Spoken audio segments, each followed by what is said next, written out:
Well, I mean, we work a 7-hour week at the Conference Board of Canada, or 7-hour day, sorry.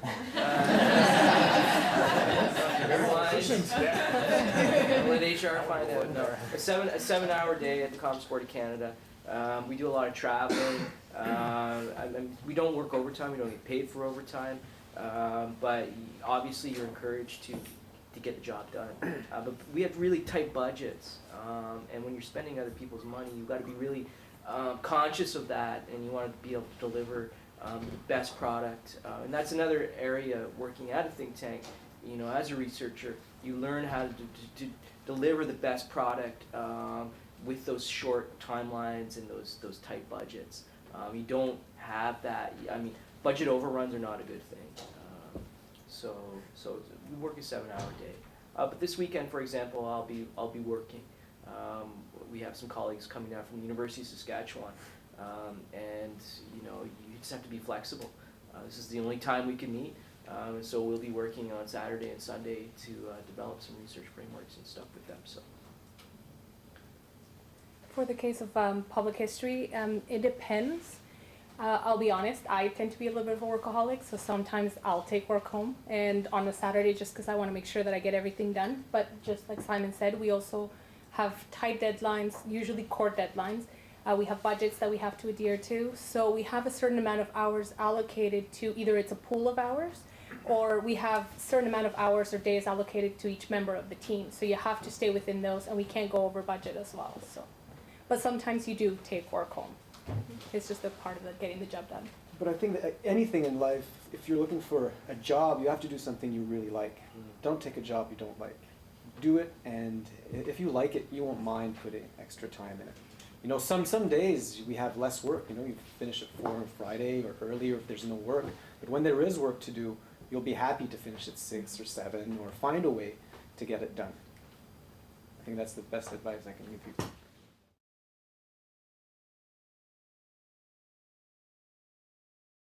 We have a national security group at the Conference Board of Canada, and they do defense and security related research.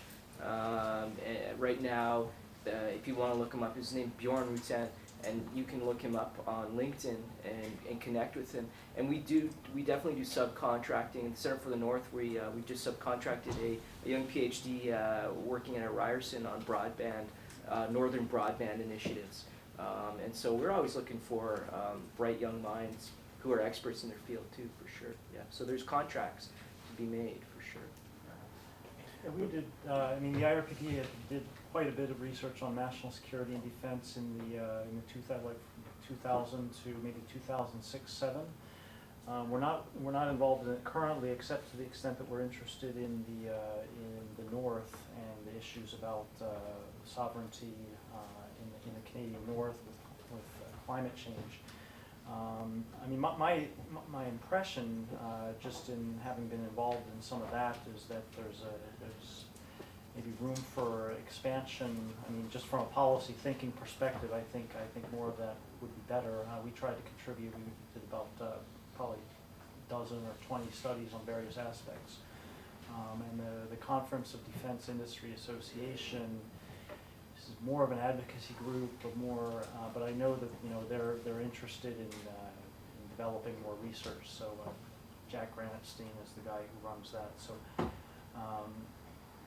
but yeah, so we're not working on it currently, but it's something that's always on our radar screen. Should we see a need for it and a way to contribute.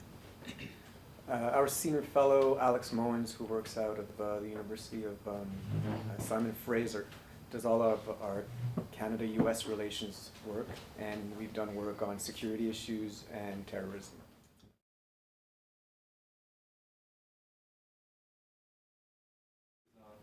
Yeah, well, I have here, and you can consult it when you're done, you can actually have it, is a mining survey, and it's known worldwide. And what the researchers do is they come up with a set of questions, and we'll survey CEOs of mining companies around the world, and we'll do the survey, and once a year we publish the survey and a ranking of all the jurisdictions by province, by country. Some other countries, in Argentina for the first time this year, we separated by provinces, And we get lots of media attention for this study. People in public policy are very interested to know how their country is doing. They want to know if what the trend is. Will there be more investment in that sector in the future? And the researchers also do opinion pieces on new legislation.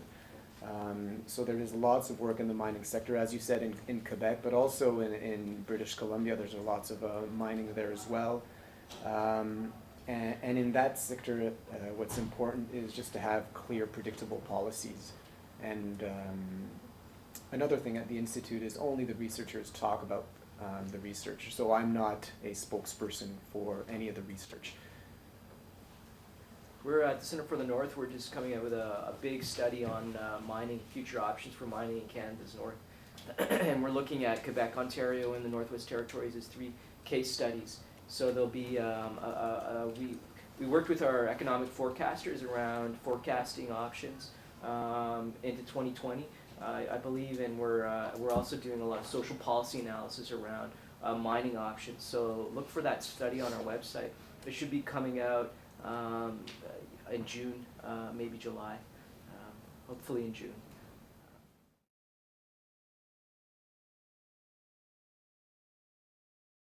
Well, I'll start. I mean, there's no typical day, but I'll tell you about some of the things I like and don't like about what I do. I'd say I spend a lot of time reading background material on issues that we're interested in, and that feeds into both the general direction of our research. We report to our board twice a year on sort of research directions and how we're adjusting the direction we're going.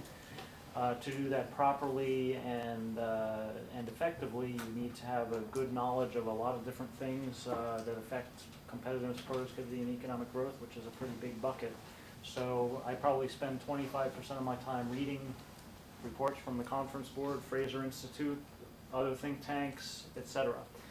I also spend a lot of time identifying authors. I sort of talked a little bit about that. That can be very time consuming. Depending on the issue, if it's an issue I'm familiar with, I know who the people are, and it's fairly easy. For issues that I'm not so familiar with, that can take some time. It's grunt work and interesting at the same time, because you're learning about what other people are doing. You're getting a window into academia, maybe windows you didn't realize were there. I'd say the worst part of my job is moving papers through production, because we are a commissioning research model, which means that we are in some sense at the mercy of the people writing the studies. They are often academics, and I used to be in the university sector, so I know how deadlines in academia are different from deadlines at the conference board, for instance. And so, given that we do not, and I actually didn't mention this when I said it, but I mean, in terms of remuneration for our studies, it's not a lot of money. I mean, really what we're giving our authors is the publicity of their ability to influence public debate and to spark public debate. So in terms of monetary compensation, people aren't in it for the money, which means that we have very little leverage in terms of when somebody is occupied with other things. If we get put lower down on the priority list, it's sometimes difficult to force authors to try to respect the deadlines that we've done. So running after authors, finding peer reviewers. All of our research is peer reviewed by 2 anonymous external reviewers. Finding those people, getting them to commit to deadlines. So the upshot is that by the time we get a research request for a research study to the publication date is often much longer than we would like, and we have very little leverage in making that shorter. So it's that kind of, the logistics of managing all that, depending on the author, can be, if I had to say a worst part of my job, but I'm like you, I love what I do, and if I didn't, I wouldn't be here. But that I would say is the least enjoyable of the tasks I have to do. Well, since my role is to raise the profile of the Institute in Quebec, I mean, we've only been here for 5 years. The first thing I do every morning is just pick up three or four papers, Le Devoir, Journal de Montréal, La Presse, National Post, and the others, and just flip through all of them and know what's going on in Quebec. And I'll look, of course, at the business section.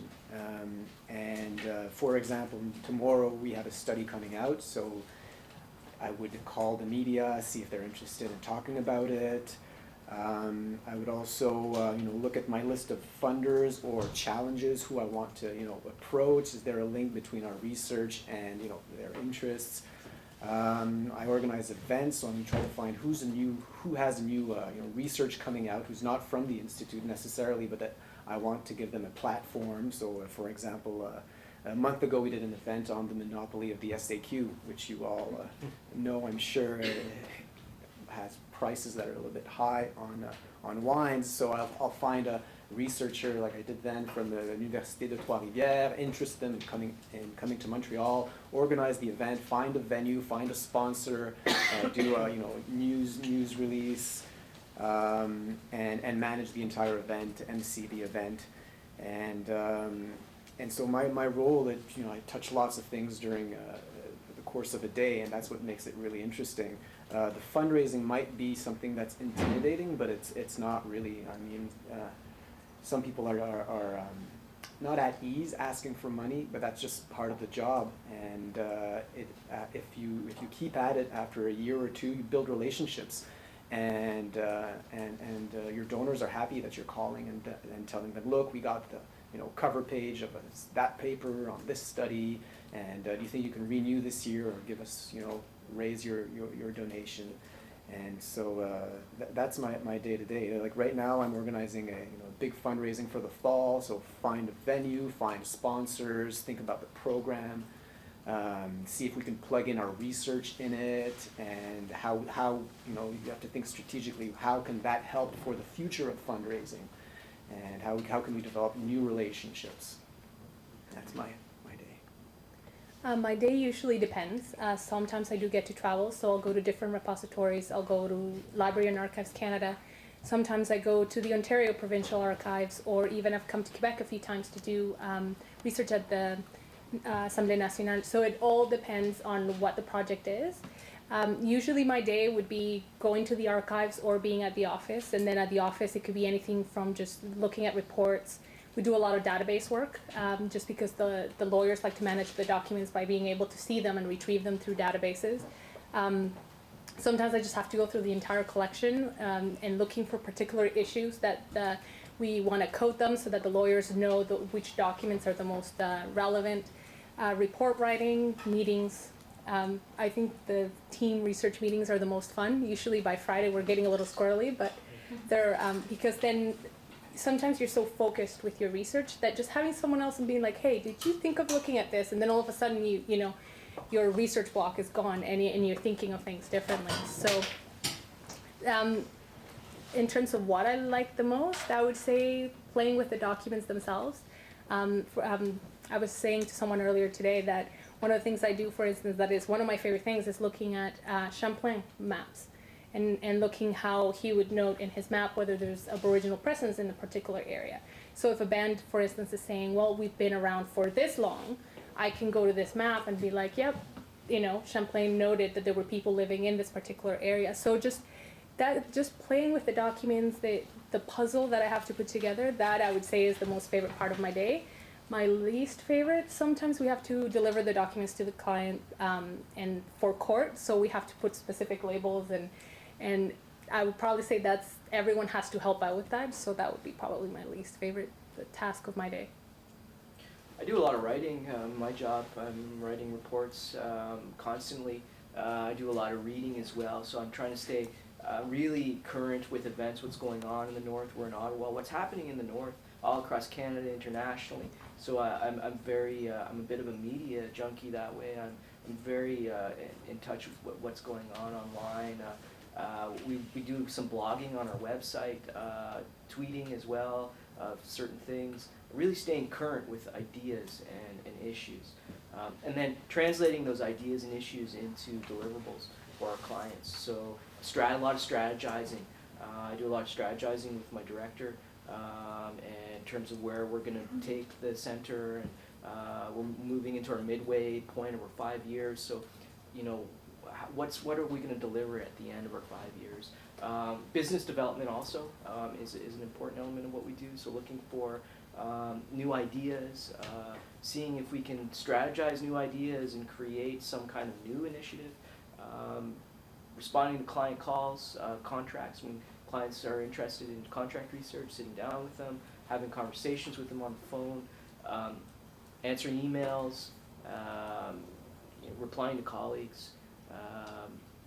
I do a lot of review also at the conference board, so I'll do internal review of reports, and I'll review the reports from our center from the north. So, just a lot of peer review, a lot of research analysis, a lot of thinking. When I go home at night, I don't want to read because I haven't read a novel from years, It's because I read all day and I write too, so that's really my day is sort of focused on that. I think the most challenging part for me is that quick turnaround time, moving from one project to the next, to the next, to the next, and having to really get up to speed quickly on issues and what's happening, what the information is that's out there, and because you kind of hit the ground running with a lot of these projects, and so you don't have a lot of time to digest like you do in the academic circles, to think about things slowly, to like really enjoy the big picture for a long time. You've got to be ready to go quickly. So that's really challenging. And moving from one project to the next project to the next project can be tiring, but it's also keeps you busy, keeps you active.